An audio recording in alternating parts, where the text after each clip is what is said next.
Da farko sai mu ce inna lillahi wa inna ilaihi raji'un sakamakon wannan hari da aka kawo ɗaya daga cikin ƙauyukan jihar Tawa. To gaskiya abin bakin ciki ne abin ba haushi wannan hari da ake kawo na ɗaya daga cikin ƙauyukan jihar Tawa. Gaskiya an samu wani gari da ake cewa Affala. To safiya ne suka tashi da abin alhini abin bakin ciki saboda an yi musu kone-kone an kone musu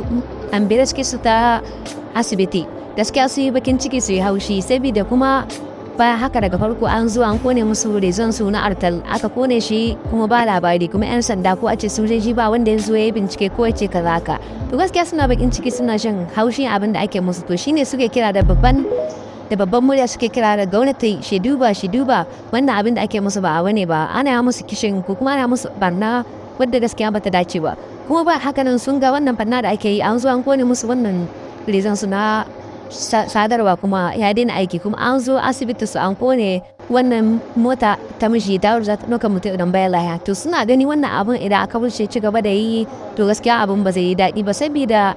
suna kone wannan rai suna ranar sadar zumunta ko da sadarwa saboda ga akire su to ba dan komai ne muke kira ba kuma suka kuka suke sa a diba don mataki ba sai da wannan fanna da ake masa guda biyu kenan saboda wannan kwane-kwane ba ka haka shan rayuka ne ake yi ba ana kone abin da za a kiran iko na ko gwamnati su zo su mataki idan kuma aka yi haka kenan a daga baya suka samu suka gama da wannan abun sai su dawo su yi kishin suke su yi kashe-kashe kuma gaskiya wannan abin bakin ciki ne ya kamata a bincika a zuwa dau mataki gaskiya mutane suna alhini suna bakin ciki suna jin haushi da wannan abin da ake musu ne suke kira da babban murya ya kamata gwamnati ta yi kokari ta duba ta gani gwamnati suke kira gwamnati ta duba